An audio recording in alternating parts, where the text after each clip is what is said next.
Welcome, friends, welcome. All right, I'm gonna go ahead and get started with my opening intro to the library and to tonight's event, and hoping that everyone can hear me in the audience. If not, stop me. And tonight we are definitely here to celebrate Filipinx poetry and in honor of Filipino Heritage Month. So we are celebrating with poets and authors Barbara Jane Reyes, Rachelle Cruz, Jan Henry Gray, and Aldrin Valdez. We want to welcome you all and welcome you for choosing to spend your time with the SFPL Virtual Library. I know there's many options out there in virtual land, so we appreciate you joining us here tonight. We also want to welcome you to the unceded land of the Ohlone tribal people and acknowledge the many Ramaytush Ohlone tribal groups and families as the rightful stewards on the lands on which we reside in SF Bay Area. I put in the chat box a link to a site called Native Land, and you can look up any place you are and find out what land you are being a host on. So check that out. SFPL would also like to acknowledge the painful situation our country consistently seems to remain in regarding Black Lives Matter, and know that we are not a neutral institution and that we support Black Lives Matter, and acknowledge that we are looking at our own institution, very large institution, and how we can fix our own systemic racism and work toward equity in our institution, our city, and beyond. In the document link that I put in that chat box, it has lots of resources to Indigenous culture, land rights, as well as Black Lives Matter. So please check that out. And then I'm just going to briefly tell you about some SFPL happenings and events going on, and then we're going to get on with the show. So we're super excited. I absolutely adore this book. We have a reading campaign called On the Same Page. It is a bi-monthly read. So this one is our November, December, launching on Friday. So if you have not read America's Not the Heart, or you have already read it, definitely read it again. It is such a beautiful book and so accessible. And Elaine Castillo just does wonders with all of the characters. And I think it's an outstanding. It was shortlisted for our One City, One Book in 2019. So we're really excited to be able to honor it now. And she will be in conversation on December 15th. So come by for that and check out the book. And you can do that through our library system, or you can buy it off of our San Francisco Friends of the Libraries online bookstore or your local bookstore. Some beautiful student art reminding us to do the most important thing we've got on our minds right now. We're celebrating the one and only Chanel Miller, yay, for our One City, One Book. And this is a wonderful book. Chanel Miller has just has an exhibit up at the Asian Art Museum right now. So we in the Bay Area are so excited for her success, and we are excited to honor her to be our 16th selected One City, One Book author. Chanel will be with us the week of March. She will be with us March 16th. This campaign also features events for our high school and a couple of our local schools. So we're really excited that she has agreed to participate. You can check out Chanel's book through Library to Go, now at 8 locations and expanding. We're getting there. We miss you and we love you. You can still check out. A reminder for all of those who are, going to our Libraries to Go and anywhere else in our city, protect my library family and wear your masks. This beautiful art is by Samuel Rodriguez. You can check out his Instagram. Upcoming events, and we're going to go pretty fast since tonight is a poetry event. I'll hit on the poets. For Indigenous Month, we have Red Indian Road West Poets. It's going to be a great night. On Veterans Day, so yes, it is a holiday, and we hope you will consider joining us for Angela Davis. And it's really Isaac Julian. I just keep putting Angela on the top. I'm sorry. But she is on the top for my list. So Isaac Julian in conversation with Angela Davis, and this is about Isaac's exhibition at the McAfee Foundation for the Arts, who has an exhibit, film, multimedia about Frederick Douglass and abolition. So sure to be a good show. So please come join us. And here's where I breeze through. Don't forget to vote. We always want to thank our friends at the San Francisco Public Library for helping to support all these wonderful events. So tonight, like I said, we are celebrating Filipinx poetry, and it's really a celebration too of Barbara Jane Reyes' new book, Letters to a Young Brown Girl. So thank you again for joining us. Some quick, you may use the chat box. If you have any questions for the poets, you can put them there. The best way to view our poets tonight is to put your Zoom in speaker view at the little button at the top right-hand corner of your Zoom. And any last Zoom things, stay muted would be really super helpful as well. Okay, I think that's all the Zoom housekeeping. So tonight, we are so excited to have an evening with Barbara Jane Reyes, Rachelle Cruz, Jan Henry Gray, and Aldrin Valdez. Barbara Jane Reyes is the author of Letters to a Young Brown Girl. This is her latest book. She was born in Manila, Philippines, raised in San Francisco, and is the author of 5 previous collections of poetry: Gravities of Center, Poeta in San Francisco, which received the James Laughlin Award of Academy of American Poets, Diwata, which received the Global Filipino Literary Award for Poetry, To Love from Aswang, Writers, and Invocation to Daughters. She is an adjunct professor at the University of San Francisco's Yungchinko Philippine Studies program. She lives with her husband, educator and poet, Oscar Bermeo. Rachelle Cruz is the author of God's Will for Monsters, which won an American Book Award in 2018 and the 2016 Hillary Gravendyke Regional Poetry Prize. She was appointed the 2018-2020 Inlandia Literary Laureate. She co-edited Cuento, Lost Things, an anthology of Philippine myth. Her most recent book, Experiencing Comics, an introduction to reading, discussing, and creating comics, was published in fall 2018. Her work appears in As Us, Yellow Medicine Review, The Lit Pub, The Collagist, Bone Bouquet, Pank, Muzzle Magazine, Inlandia, and more. She hosts the Blood Jet Writing Hour with Mariel Luong. She is a lecturer in the Creative Writing Department at the University of California, Riverside, an Emerging Voices Fellow, a Kundiman Fellow, and a Vana Writer. She lives in Southern California. We have Jan Henry Gray, who was born in the Philippines, grew up in California, worked as a chef in San Francisco for more than 12 years. He has lived undocumented in the US for more than 32 years. A graduate from San Francisco State University and Columbia College Chicago's MFA program.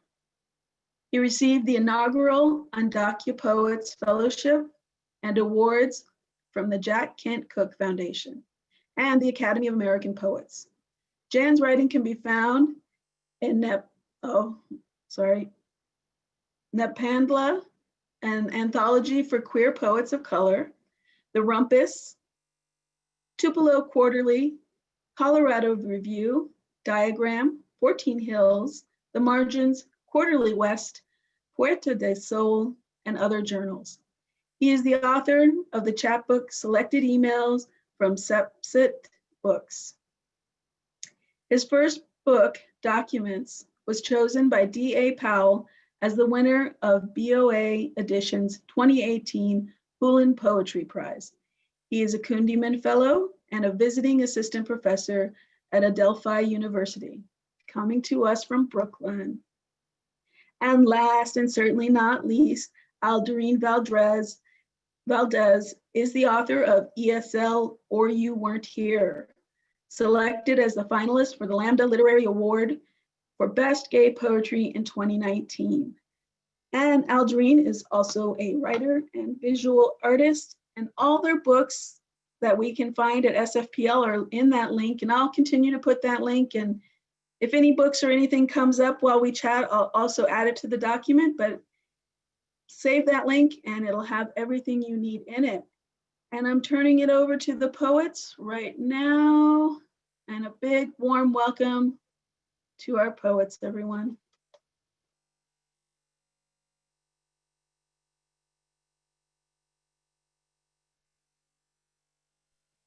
Okay, I'm gonna unmute myself.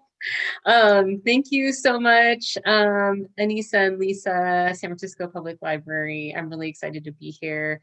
Congratulations to Barbara on your newest book. It's such an honor to participate in this reading, and I so admire the work of Aldrin and Jan, so I'm super excited to hear you all read. And I am currently in Southern California, but I feel like the Bay is constantly calling me back. And, you know, I have the Bay in my heart. I'm actually teaching one class in the Ethnic Studies department at SF State, which is only made possible because of all of this madness. So anyway, I'm grateful to be here. I'm gonna read a selection from my book, God's Will for Monsters.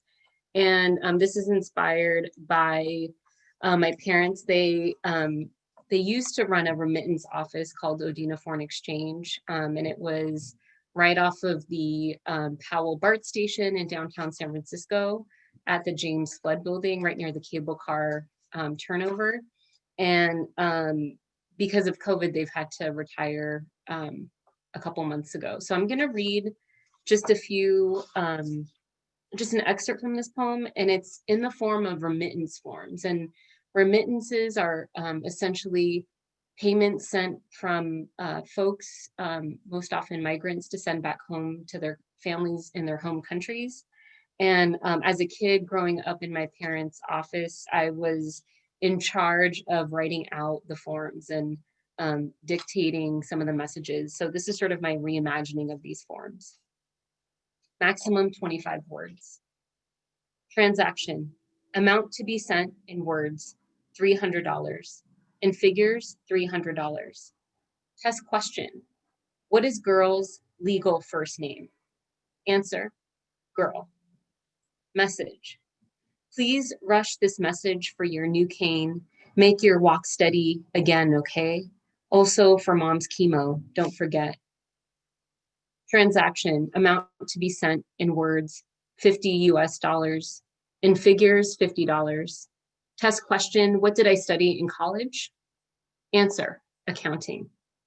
Message, for the catechism dress of Edwin's daughter, white and crystal beaded, promise. For the house also to help with the flooding.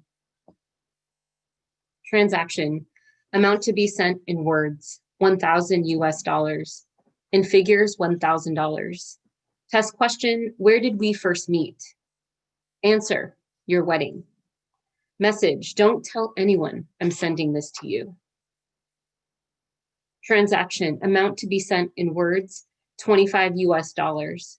In figures, $25.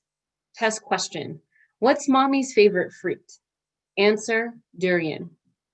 Message, for the lace curtains in the living room and the wax for the floors, what does it look like? Transaction, amount to be sent in words, $275 US. In figures, $275. Test question, what is your favorite ice cream flavor? Answer, American cheese. Message, for your geometry books and sweet yam and rice, lunch and snacks should be enough. Study hard, make us proud, okay?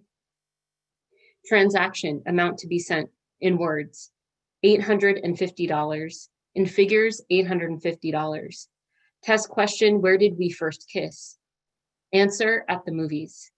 Message, you better not tell anyone I'm sending this to you. I'm just gonna skip ahead a little bit.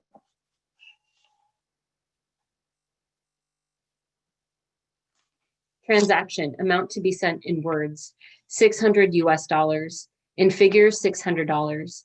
Test question, what is your favorite movie? Answer, Flashdance. Message, this is for the ceiling. Monsoon season again, huh? Don't worry, the rain will keep everything clean. The bronze bust of James Flood. My mother signs us into his building, where she works. He came looking for gold, my mother says, like me. I try to stick my finger up his nose, but there are no holes for air. Ding, the first door once the elevator opens, black letters pressed into frosted glass, Odina Foreign Exchange, tax, remittance, notary republic. This is why they call me the Jill of all trades, my mother says. Tuloy po kayo, welcome. Okay, so that's just from the book, and then I'm gonna read newer pieces. Maybe this is a risk to read pieces written during the pandemic, but here we go. Okay. So this was written after Hari Aluri's workshop, and he showed us a poem by Faisal Muhyiddin, and this is a hustle for the diaspora. Whatever it is, joy in star jasmine vines stretching above the walls, licking blooms, cricket roofs. In another version of this story, I'm not cradling each word, buffing its supposed sharpness to land on fragility, fragile power. Acceptance is the dusk of stone. In another world, we are the long listening, the sound of a new surrender. A good life is a conversation between friends in the garden, discussing ampalaya and granddaughters and not the hustle. Not the tiny deaths cockroaching our hearts, but holding them, knowing them in each other's hands. You never know. The good life is a discussion of the next meal with sighs and leaning, the next cry over honeysuckle. We pull each other out of the spiral, saying, I don't know if it's going to be okay, but at least we have each other. We're poets, but it's the most we can do with words at dusk while I empty my closet filled with reusable tote bags they used to give you at conferences, farmers markets back when we used thinginess to mark where we've been.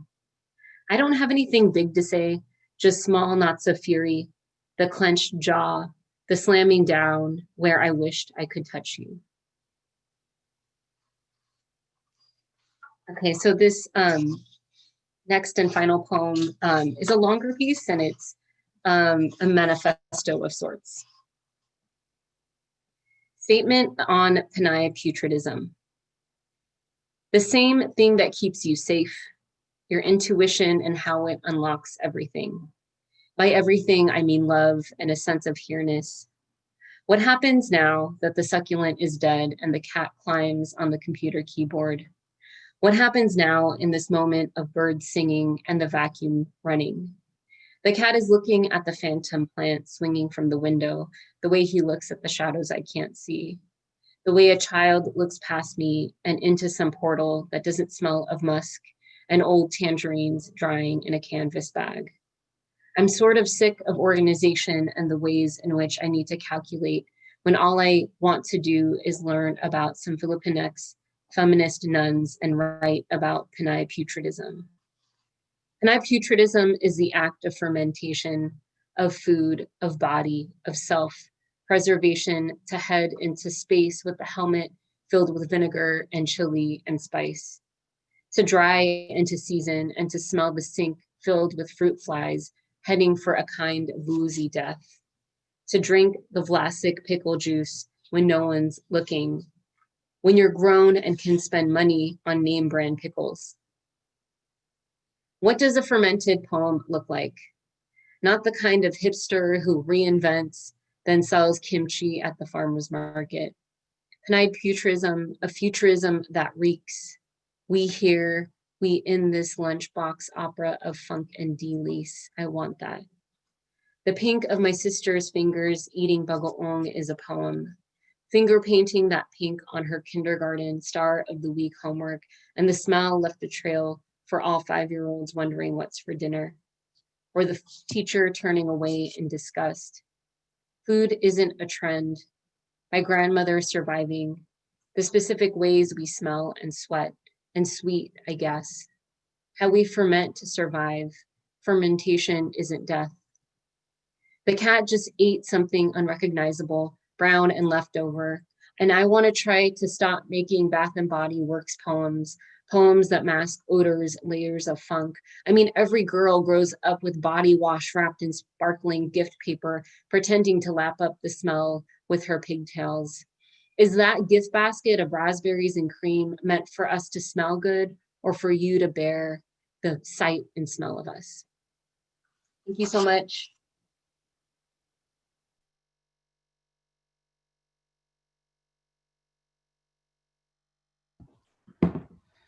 Thank you, Rachel.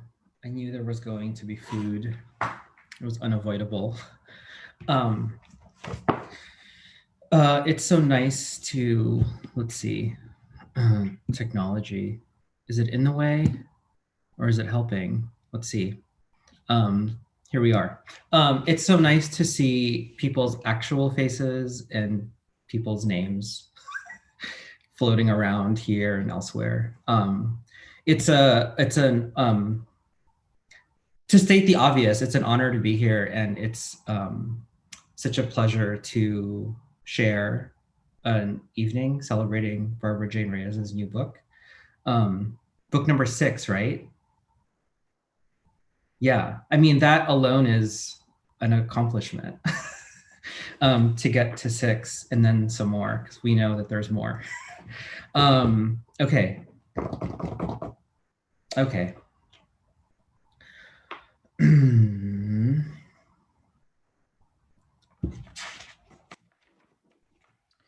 Today is October 28th, 2020. Immigration and Naturalization Services, exterior parking lot. The engine idle, we are 6 jackets, huddled in the car, staring at the building. We breathe and cloud the windows. You reach inside for the breakfast sandwiches and fried potatoes wilting in their own trapped steam. Circles of oil stain the paper, inside and then out. The word for lawyer in Tagalog and in Spanish is abogado. The news is full of other people's stories. It began to rain in Illinois, in Washington, in Texas, in Louisiana, in California, and in all of the other states of America. Immigration and Naturalization Services, exterior parking lot. We are 6 jackets huddled in the car, the engine idle, the windows gray from our breathing. You reach inside a paper bag. The word for lawyer in Tagalog and in Spanish is the same. The word for papers, papeles. We sit in silence, waiting for the news. This book does not want to end in rain. In Illinois, Washington, Texas, Louisiana, and California, it begins. Immigration and Naturalization Services, exterior. The engine idle, we are 6 jackets in the car. Through the windows clouded by our breathing, we stare at the words on the building. Some citizens are natural, others are naturalized. This film is set in Illinois, Washington, Texas, Louisiana, and California. It can be shot anywhere. Immigration and Naturalization Services, exterior parking lot, first shot. The car stalled, a circle of oil seeps into the concrete. The number 6, a folder full of forms and letters, the breathing in, the breathing out. You don't have papers. You didn't have papers. You didn't know how to say it. You speak in a language you are learning to master. The doors of the building open. You watch as everyone else exits. and then another word approaches.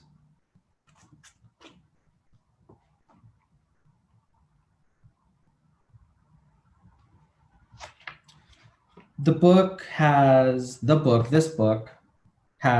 a series of made poems.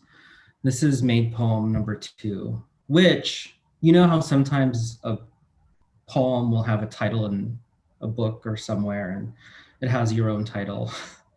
In the book, this is made poem number 2. In my head, this is Kamayan. We were shown how to eat with our hands, how to pick the meat between bones, how to feel for the small slivers hidden in fish, how to gather food with 4 fingers and push it into our mouths with our thumbs. There were no knives at our table. Those were kept in the back kitchen with the maids. They ate when we ate. They stayed back when we went to church, to tend to the chickens, to care for the youngest, always sick. We knew their names, the smell of their skin. Shame, I can't name them now. My mother remembers them all and each, which maid was paired with which child and which one, only one, would come with us when we went to the mountain to ride horses in the fog.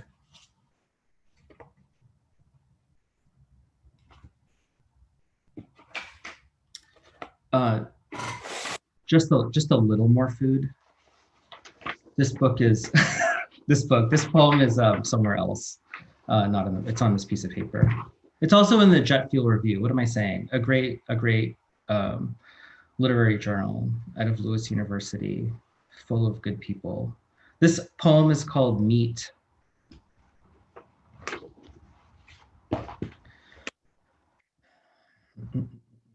Meat.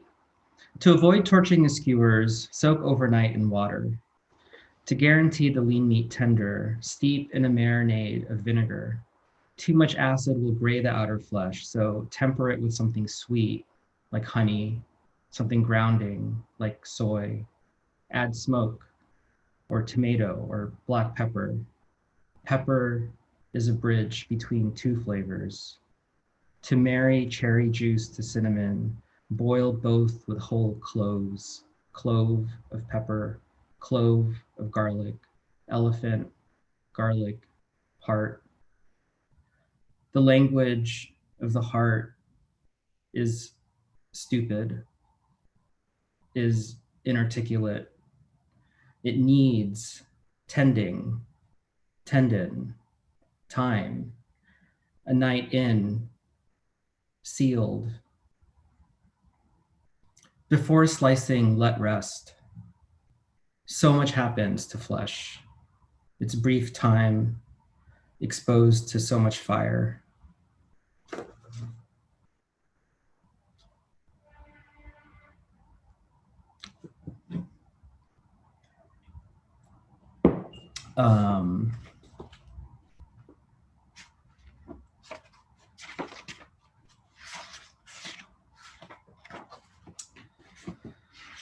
You mark the pages, and then this happens every time. You end up not being able to find them anyway.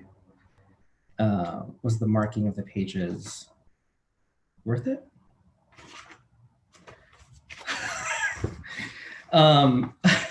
Or is it just like pieces of paper that get in your way? This poem needs a glass of water. Thanks for coming and sitting wherever you are. I'm a good person because my childhood was junkyard, Goodwill, crushed cans, buy one, get one, reruns, dead leaves in the pool, no lifeguard, landlord, no English, bounce check, smog check, 2, 3, no need, 3 jobs, back entrance, under the table, no right after school, loud dogs, mean neighbors, no neighbors, someone died there, for rent sign, up for months, rusted cards, bruised fruits, free bones, just ask for beef tongue, for chicken broth, for chicken hearts, clouded eye of fish on ice. Ask him to fry it extra crispy. The house smells like patis and Windex and roses from the rosewater bath to heal the kidney. Traffic. Church is packed, late for church, not going to church, news of a shooting, news of a robbery, news of a shooting, news of the boy raped at prom, pictures of the teens in court. Animals was crying parents, his crying parents. Rodney King, Reginald Denny, everyone's yelling on Ricky or Jerry or Maury or Montel, and Oprah. She's on the cover of her own magazine. Dentist office, insurance voucher, no social, permanent address, temporary address, magazines with the address torn off. It's your first time, the handsome dentist says. He touches you and you feel special and rich and white and American and healthy and taken care of. Take care, because I care. Keep in touch. Have a nice summer. We'll be friends forever. Never change. I think until the end of time, if I'm going to be at a reading with Barbara Jane Reyes, I have to read this next poem.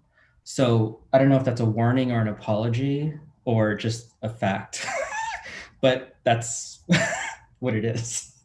The only thing I have to say or want to say about this last poem is that I wrote it a few years ago.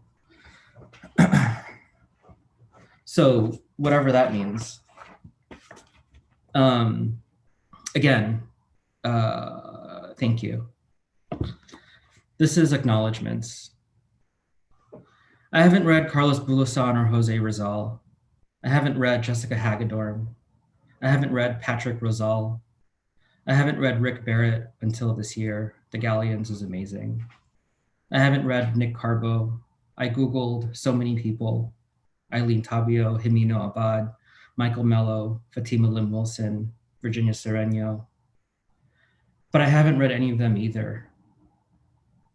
There's Catalina Cariago who wrote one book called Cultural Evidence and disappeared.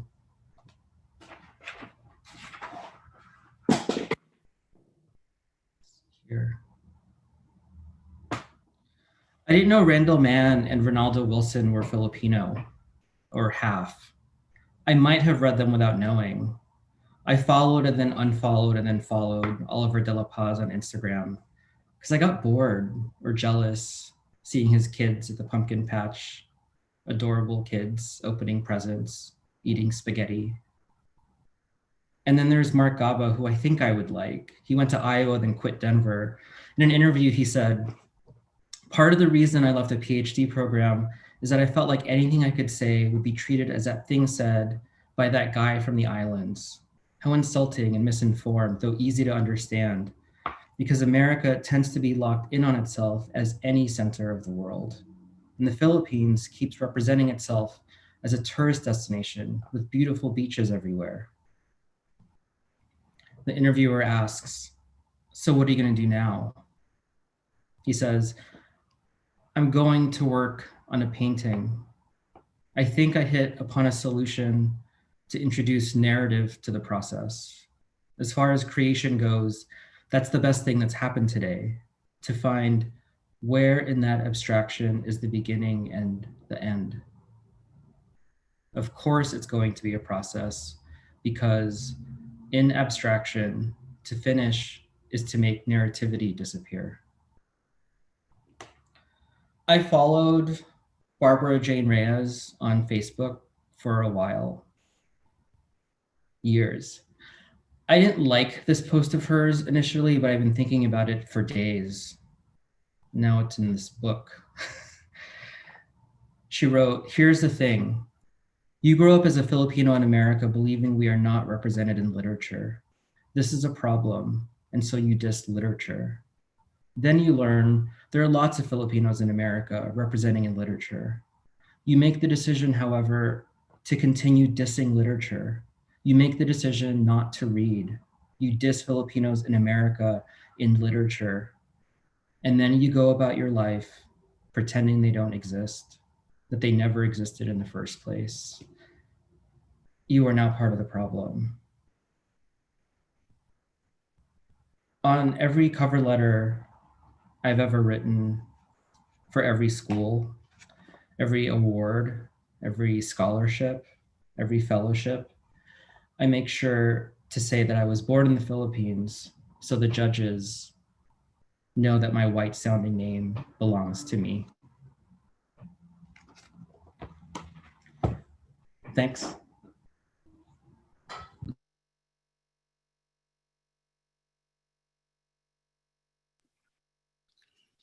That was incredible. Can you hear me? I feel like, okay. Thank you for inviting me, Barbara, to come read. I was just thinking about, before you read that, John, what kind of person would I be? Where would I be right now if I discovered your work, like all three of you?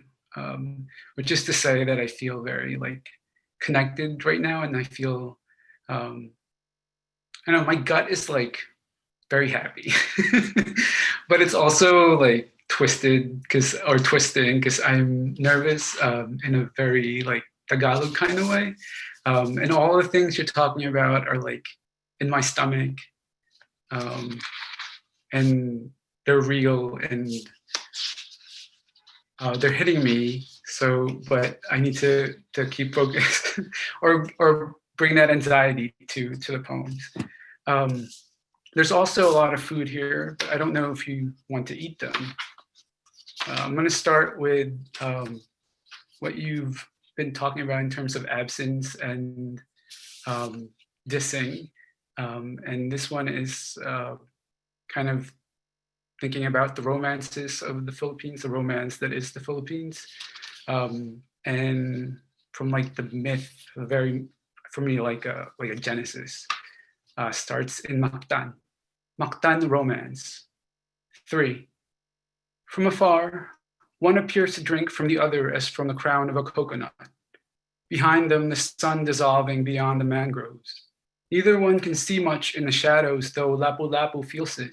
A story is already waiting, but still to be told. Its texture is only inkling, but tangible. Is it presentiment? Is it yearning? This slow pulse of images, not of sight, but of touch and sound, now moving on Lapu-Lapu's skin like cloth. He, beholding. A people grinding their teeth and islands bounded with names he does not recognize. Around them, men disclosing, denying at the same time in a language of descriptions of bodies as seen in speech, incredibly violent with its gaze, and such beauty too, in the air of familiar words of a familiar people, kissing with the near music of their syllables. Bulaklak, paru-paro, alibangbang, gamu-gamu. Lapu-Lapu opens his eyes and finds he has bitten down on Magellan's tongue, drawing blood. He wonders if the vision has touched him too. 2. He lifts the severed head of the Portuguese from the water. It had lain prone, cradled in a Mauryan helmet. Here, beneath the mandible, is where he had swung the blade clean through. A sharp sweep that cleaved the air like liquid. Dark red purples caught the sun as they spilled, and sand below blistered in the heat like pale skin. The far horizon he could see, pockmarked by retreating sails, gleamed nevertheless knife-like. The sun was almost overhead, though it was still morning, with a clarity of spirit that was his, but also of the land. Now Lapu-Lapu untangles kelp from hair, and Magellan's eyes begin to open. They are not like sky after all, but dried earth. He observes their long lashes, how they seem lighter, more delicate and curled than hair surrounding the mouth and cheeks. He's careful as he sweeps granules of sand from the eyelids. His own eyes travel. Here, Magellan's chapped lips must have turned a livid blue when submerged. Now again, like a warm bruise, he opens his mouth but cannot speak. Lapu-Lapu traces the curve of Magellan's lips with a thumb, then leans, tender, into him. O algal green, O salt, O sea in his mouth, his tongue like a ship entering a bottle. 1. It is April 27, 1521. The Portuguese explorer Ferdinand Magellan, sailing for Spain, leads a mission to the island of Mactan from Cebu. Just over a month ago, his fleet had finally reached the not yet Philippine archipelago. They had set sail from Spain in 1519 in search of a westward passage to the Pacific. Since their arrival, Magellan has already succeeded in converting indigenous rulers and their people. He forms an alliance with the ruler of Cebu, Raja Humabon, over whom he has gained influence and who is subsequently baptized, taking the Spanish moniker Don Carlos. In order to ingratiate himself further with Humabon, Magellan offers to subdue one of his rival chieftains in Mactan, the Datu Lapu-Lapu, and force him to comply with the Raja's orders. Behold, the anointed, the Santo Niño, convert or perish. In essence, Lapu-Lapu is to obey and swear loyalty not only to Humabon, but also ultimately to the Spanish king. Lapu-Lapu refuses. In the ensuing battle, he and his warriors surround and kill Magellan. The remaining Spaniards are forced to retreat. That was really fun to write because it's like, I don't know if you feel this way, but I think growing up partly in the Philippines and then growing up into adulthood in America, it's like you're trying to find where you began. And it's always like this myth of how the Philippines was discovered, which is much, much more complicated than what we learn in the history books. But it's also really fun to like fuck with these men. And I don't think anyone knows what happened to, well, no, I shouldn't say that. But I think the myth of Lapu-Lapu, it's like he makes the record books only because Magellan landed in the Philippines. So that's that. More beheadings. This poem is called Matinee. I'm planning on killing my grandfather. As I exit the train, people goad me on. Kill that fucker for me, he deserves it. It's all very casual, but I keep asking myself, am I capable of killing? Of driving irrevocably a knife into an organ? I'm commuting to get to him. The day has started off very hot. It's been so humid, everything melting, people in the city swearing so much. The sun, though, is something to be admired. Honey gold and casts such a glow on people's skin. This is when it begins, my mission. At some point, as I devise my plan, my grandfather, in a flickering montage of rooms and light, has morphed into another person. He's a lover, as in a movie, he had wronged me. As I'm walking to him, it's winter now. The streets are slushy. I jump over large fragments of ice. I've taken the subway to Brooklyn, which is now also Long Beach. I grew up here, I say. I get on the sidewalk holding a knife I found in the street. I replay the scene over and over in my mind, of the blade entering between his ribs, and I just cannot do it. I don't have it in me.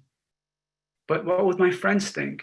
Everyone who's encouraged me supported this one act. I think I'm too clumsy. I can't just swing it. I'm sleepy. I'll mess up. It's daylight. Who kills in a day? I'll be recognized. I'll leave traces of me behind. So I decide I'm not going to kill him. I skip over another piece of ice on the curb, chuck the blade into the gutter. As I do so, a cop car drives by. The cop at the wheel yells, "Aldrin, what do you just throw in there?" I know he's swerving back. I'm terrified in my gut. I'm suddenly very young. I can tell him it's candy. I'm chewing bubble gum, but I'll see it in the water, the shiv. I keep thinking of stomach a lot, especially right now, postnasal drip and acid reflux. And I feel like that's where I keep a lot of my anger. So I've been just writing a lot of angry poems. And yeah, here's more food. Ars Poetica. You think I'm kind, on the daily, and my healing always soft. You don't see me, beat to the ground, the forehead man and his mouse god friend, how I bonked the lights out from their faces till one had no teeth, and the other only a mouth stuffed full of them.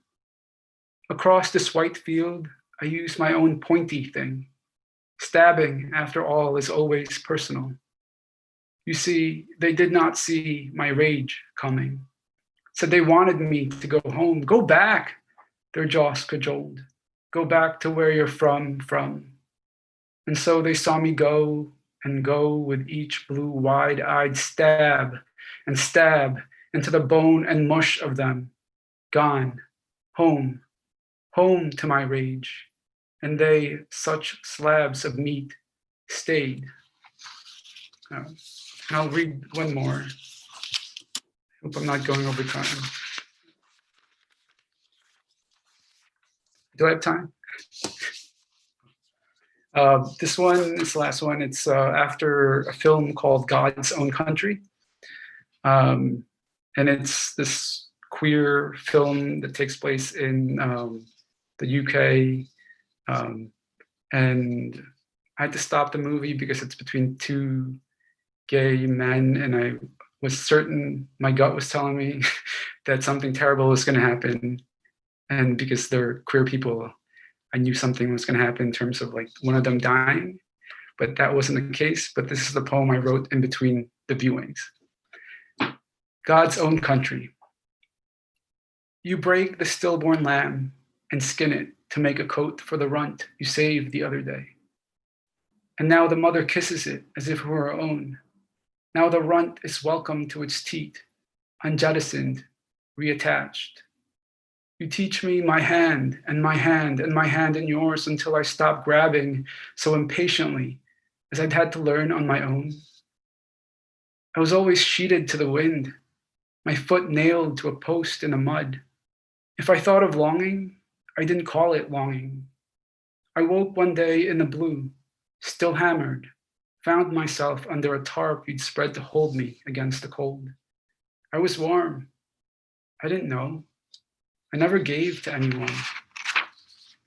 You kiss me my hand, and my hand, you teach me my chest, my own nipples, the slowness of a thumb rounding the navel, you teach me my own mouth. You bring me. I let you hold my silence. My profane, you echo. Faggot, I say, faggot, you answer and smile as though to soothe me. And you do. And you make the land open, beautiful here, you say, but lonely.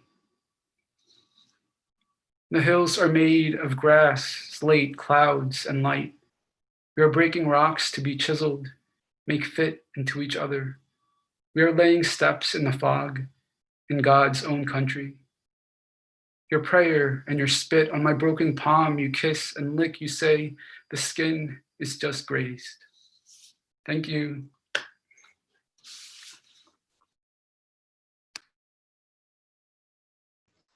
Thank you so much, Aldrin and Rachel and Jan. Wow, that was a treat. And I really, oh my God, I love hearing all of your poetry and I love hearing your voices.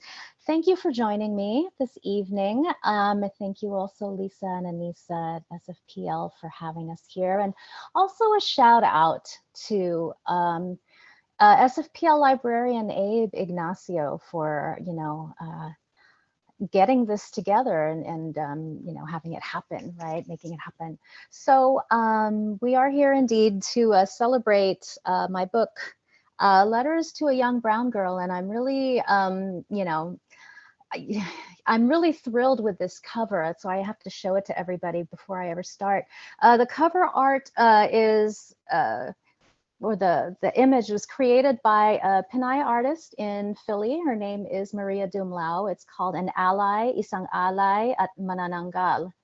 And it is an RG image, meaning red-green. So if you're wearing red lenses, you'll see one part of the picture. And then if you're wearing green, you'll see a different part of the picture, right? The girl in front of the nipa hut with the flag is one picture you'll see. And then another picture you'll see is all these bats But since none of us are wearing red or green lenses, what we see is this young Pinay with enormous bat wings. And I fucking love this. It's just fierce, right?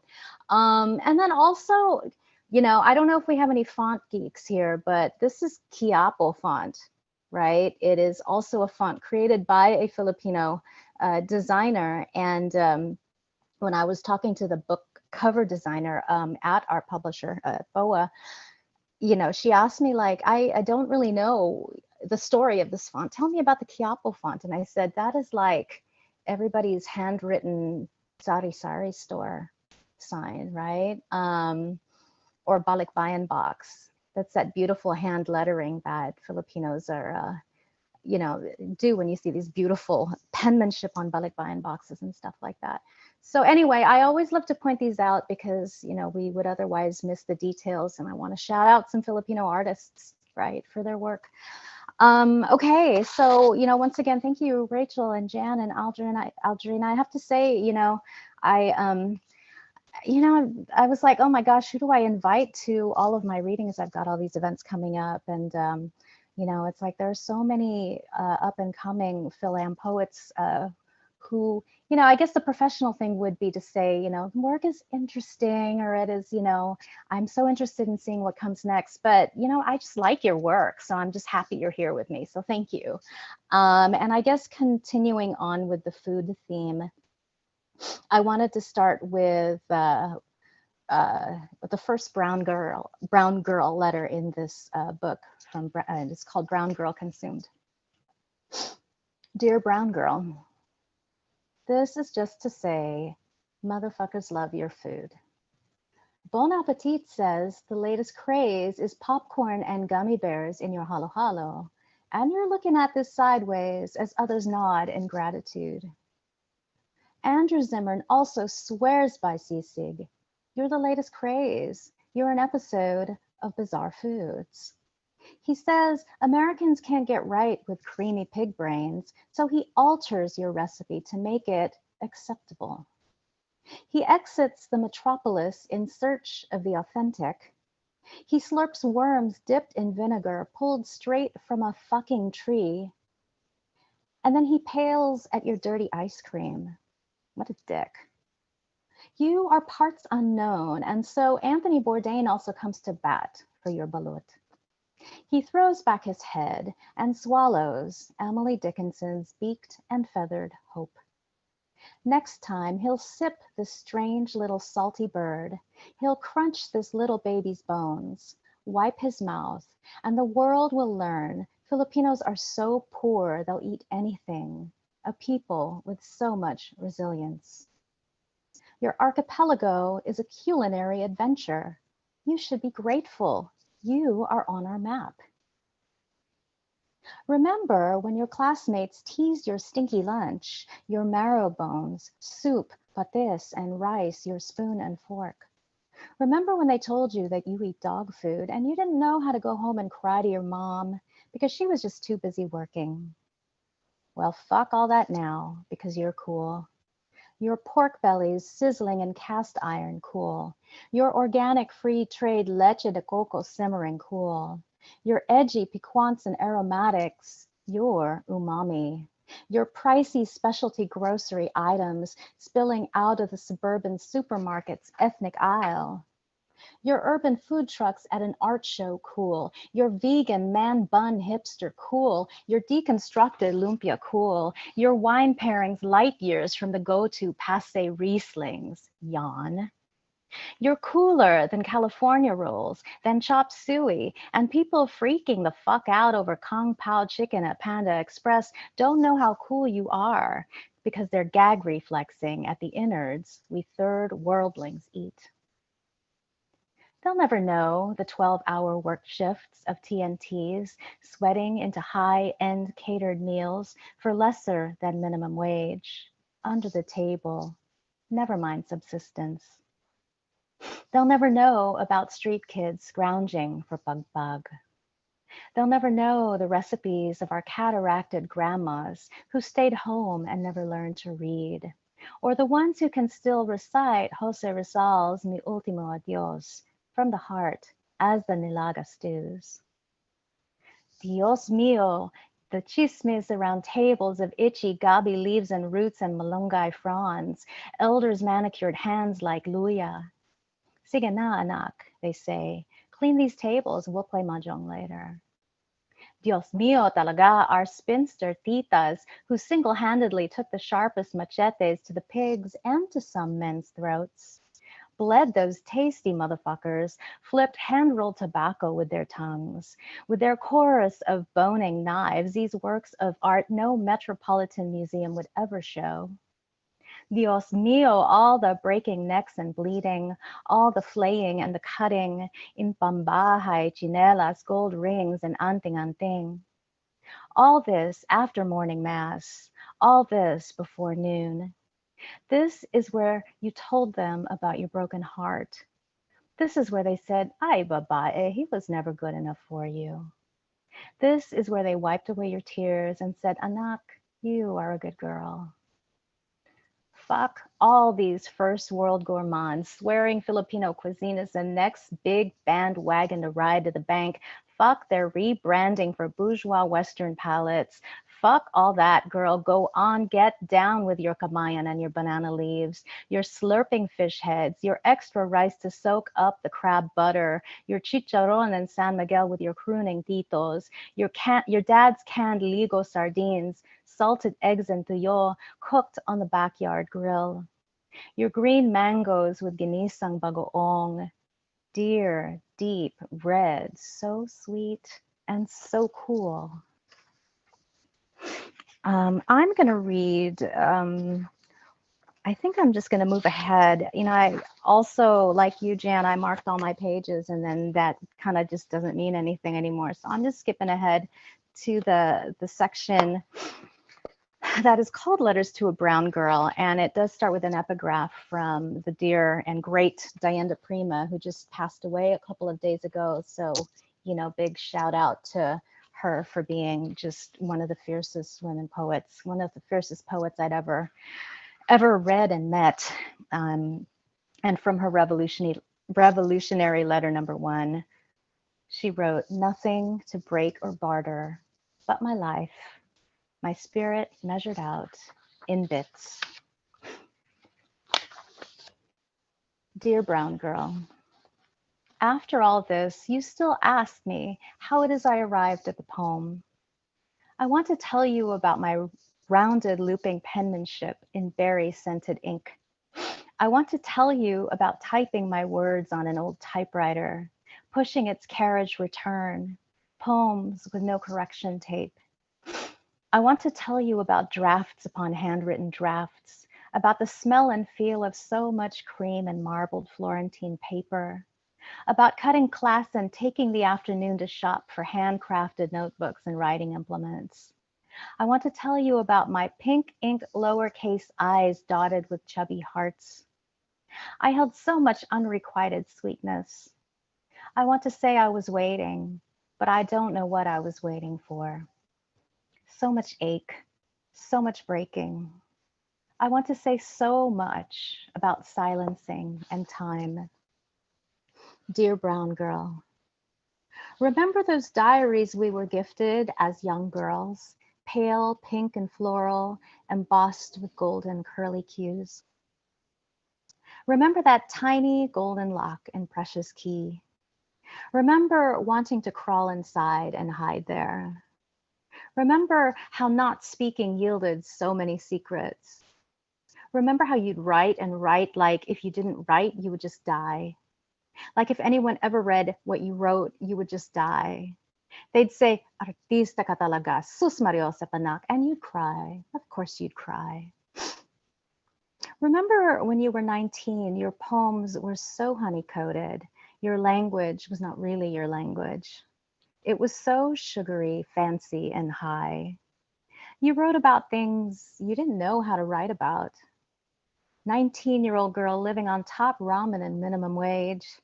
Remember how you blew a whole paycheck on a Waterman Laureate mineral blue fountain pen and tender purple ink.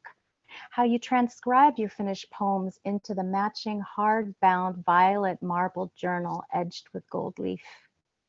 You loved that scratch of gold-plated nib onto paper. You gazed at each glossy page air drying before you turned the page or closed the book. Dear brown girl, nobody ever read your poems back then. And then again, none of those poems were for them, diba? Dear brown girl, what is there to fear in your silence? When you do not speak, do you hear your own footfalls, your breath, your measured gait? Can you feel tension and give of earth with every step? Can you feel how terrain changes underfoot? What does this tell you about the sprawl and tangle of roots? About seeds that open only when fire comes? What happens when you pay attention? What happens when you step outside of words? What do you learn about heartbeat? Can you hear the single leaf fall to the soil? And when there is rustle through limbs, through hollowed trunks, do you know what living thing moves into the underbrush? Can you see its tracks? Can you catch its scent? If you know how to listen, there is an entire language of water and earth, wings and husks and legs, heat and birth. What do you find when you sit with yourself inside your silence? Dear brown girl, do you ever get sick of trying to be a miscast space filler in someone else's self-absorbed narrative that has nothing to do with you? That whether you were in the room or not, it makes no difference to their outcome, though you add color and spice. Do you ever get so fed up you just want to flip a table or throw a chair, say, this is some bullshit, storm out of the room and slam the door behind you? A couple of things about that room. They don't want you in it, that's true. But it's also true that it's a pretty whack-ass room. Its outdated decor is garish and overstuffed. The air in their room is dense with mold. And it is filled with people who keep running into you because they don't see you there, or want to suit themselves in your skin, then disrobe and stash you when you become inconvenient, such as when more important people enter that room. This room is also filled with brown people who are okay with being flayed and trashed. When they are not pleading with you to just shut your mouth, they are trying to push you out the window. Why do you want so badly to be in this room with them? When they try to convince you that they are not racist, but you can tell them to shut their dirty lying mouths. You can tell them where they can refill their own glasses. See their eyes well up, how small they become. See them now disrobed, see them whimper and mewl. You can tell them their fragility is coming unhemmed, peeking out from their yellowed drapes. Their fabric must have been cheaply manufactured. Gaze at them for a short while. You don't even have to say anything mean. Say nothing at all. Just gawk and occasionally smile. See the sheen on their Vaseline teeth melt away. See the luster of their precious room disappear. Dear brown girl, what if I told you you don't have to do as you're told? Yes, you can cut up the script they made you recite by heart with your cut up tongue. Yes, by those people who wanted you to be their lace-trimmed pink silk ribboned heart-shaped box. Yes, they wanted you to let them open you up. They wanted to slit and split you open, all your little smooth, sweet pieces, to mouth you, to melt you, as if you would just let them. Yes, you are allowed to open, to twirl your butterfly-bladed words. Siete cuchillos. I see you, sister, your swift knives concealed under your lace-edged, pink-ribboned skirt. And I think I will end this with one more Dear Brown Girl poem. Dear Brown Girl, we know it's not about speaking English. Francophones speak French, and all is right in the global north. We are tropical birds puffing out our chests, trilling our Spanish surnames. We roll our R's as if they were gilded Baroque ornaments. And with a hard pop of the lips, we say P, not F, B, not V. Our mother tongues are tough on the mouth.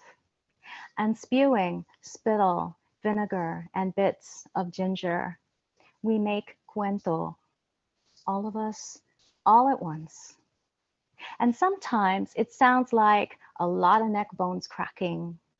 And from those neck bones, everyone's bellies are filled. Our kin build beautiful, soulful somethings from a whole lot of nothing. Our kin forage, and from what is deemed low, we cultivate light. So I'm going to stop there, but I wanted to thank everybody again for sharing your work, for coming and spending the evening with us. And I'm going to turn it back over to Anissa, I think. Thank you again. Well, thank you all. That was so amazing and just beautiful. And shout out to all the folks in YouTube. We have over 30 folks in YouTube as well. So 60 people for poetry. I mean, come on, you brought them in. That's wonderful. Wonderful poetry and lots of love also from YouTube. And if anyone wants to say anything or has a question, we can unmute or just give love. And like I said, I put lots of stuff in the link box. It's also all in that document, which you can pick up from this link right here. And we had the, I love when poets and authors talk about other books. It definitely gives us lots of things to think about and lots more to read. So the film was there that Aldrin talked about. Jan Henry's book Jan Henry's book that he talked about was in there. So definitely more for you to read and more for you to come back to. Any last words from our poets? Spoken out? Okay. We love you, San Francisco. We love you. We miss you. And thank you for being here this evening. And thank you all. YouTube, shout out to you too. We love you and miss you. Good evening. Thank you, everybody. Good night. Good night.